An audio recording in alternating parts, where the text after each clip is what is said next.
किसी के साथ भी। तो प्रूफ कुछ भी नहीं है, और प्रूफ ये भी नहीं है कि मैं कभी मतलब किसी गवर्नमेंट ऑर्गेनाइजेशन के लिए काम करता था, ऐसा मैं आपको कोई भी प्रूफ नहीं दे सकता। बहुत अच्छा ऑफर सर, बिग बॉस से एक बहुत अच्छा ऑफर, जहाँ बहुत करोड़ों का पैकेज था, एक ऑफर मिला और उस ऑफर को मैंने मना। एजेंट हो या कोई भी जो अपने देश के लिए काम कर रहा है, वो पैसों के लिए कभी काम नहीं करेगा सर। हमारी दिलचस्पी इस बात में है कि हम सबको मालूम है कि जो लोग इस तरह के ऑपरेशन से दो चार रहते हैं, उनको मालूम है कि किस तरह से लोग डेपुटेशन पे जाते हैं, काम करते हैं और फिर बैक टू सर्विस हो जाते हैं। तो क्या टेन्योर रहा है आपका भारत की सीक्रेट सर्विसेज के लिए काम करने का?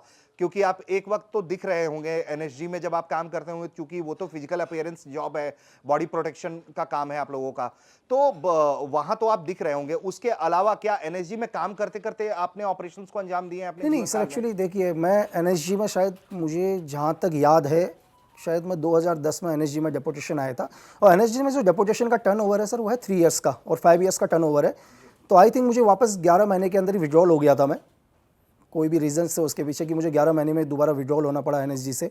शायद मैं उस time last time Shri LK. Advani sir के साथ ही था, तो एक नाइट को मुझे विड्रॉल होना पड़ा और बहुत सारी जगह। लेकिन मैं आपको ये बोलूँगा सर कि मैं ऐसा नहीं कि मैं आपको ये बोलूँ कि कहीं भी अगर मैं आपको कल प्रूफ मांगूँ आप मुझसे कि यार मुझे एज अ प्रूफ चाहिए कि आप एनएसजी में फलाने टाइम में एल.के. आडवाणी के साथ, राजनाथ सर के साथ, किसी के साथ भी, तो प्रूफ कुछ भी नहीं है। और प्रूफ ये भी नहीं है कि मैं कभी मतलब किसी गवर्नमेंट ऑर्गेनाइजेशन के लिए काम करता था, ऐसा मैं आपको कोई भी प्रूफ नहीं दे सकता। और मैं ही नहीं, सीक्रेट सर्विस में कोई भी इंसान होगा, मैं आपको अभी भी कह रहा हूं कि दुनिया का कोई भी आदमी आपको प्रूफ नहीं दे सकता सर। जी बिल्कुल, आर.के. यादव जी ने भी यही बात कही कि किसी के पास कोई कागज नहीं होता है जिसमें सच लिखा हो कि आप रॉ के लिए काम कर रहे हैं। खैर, तो इस बात से हम आगे बढ़ेंगे और चूंकि देखिए, सिर्फ आप ही नहीं, कई और भी इस तरह के लोग हैं जिन्होंने बहुत सनसनीखेज दावे किए हैं। मेरे तरफ से इस तरह के सवाल इसलिए हुए क्योंकि जो आप बातें कह रहे हैं वो बिल्कुल फिल्मी दुनिया की बातें हैं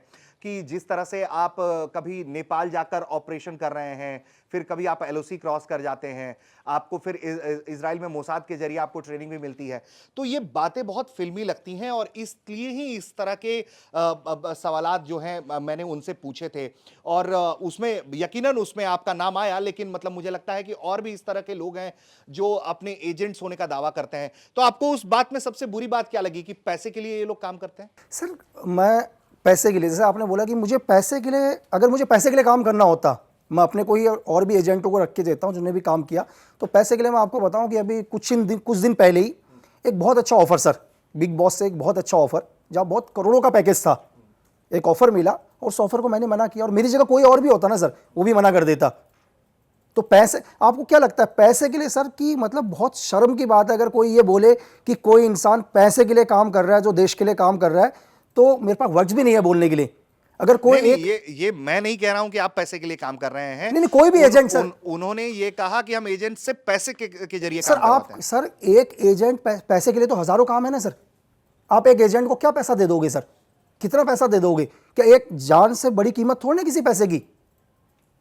मतलब क्या जान की, मतलब आप मेरे को बोलते हो कि यार बीच में तुझे 2-4 लाख, 10 लाख, 5 लाख, XYZ कुछ भी देता हूं, तुझे एलओसी पार करके एक ऑपरेशन करना है और मुझे पता है सुसाइड मिशन है सर। और मैं कहता हूं सर, मैं कोई मतलब एक एजेंट, पहले एक एजेंट और एक टेररिस्ट में फर्क समझना चाहिए ना सर। एक आतंकवादी नहीं है वो कि मतलब आपने उसको चंद पैसे दिए और अपने शरीर में एक सुसाइड बॉम्ब बांधकर किसी भी देश के अंदर जाएगा, ठीक है, लोगों पर अटैक करेगा और लास्ट में खुद को सुसाइड कर देगा। तो मैं इस चीज को बिल्कुल नहीं मानता सर कि कोई भी एक एजेंट हो या कोई भी जो अपने देश के लिए काम कर रहा है, वो पैसों के लिए कभी काम नहीं करेगा सर।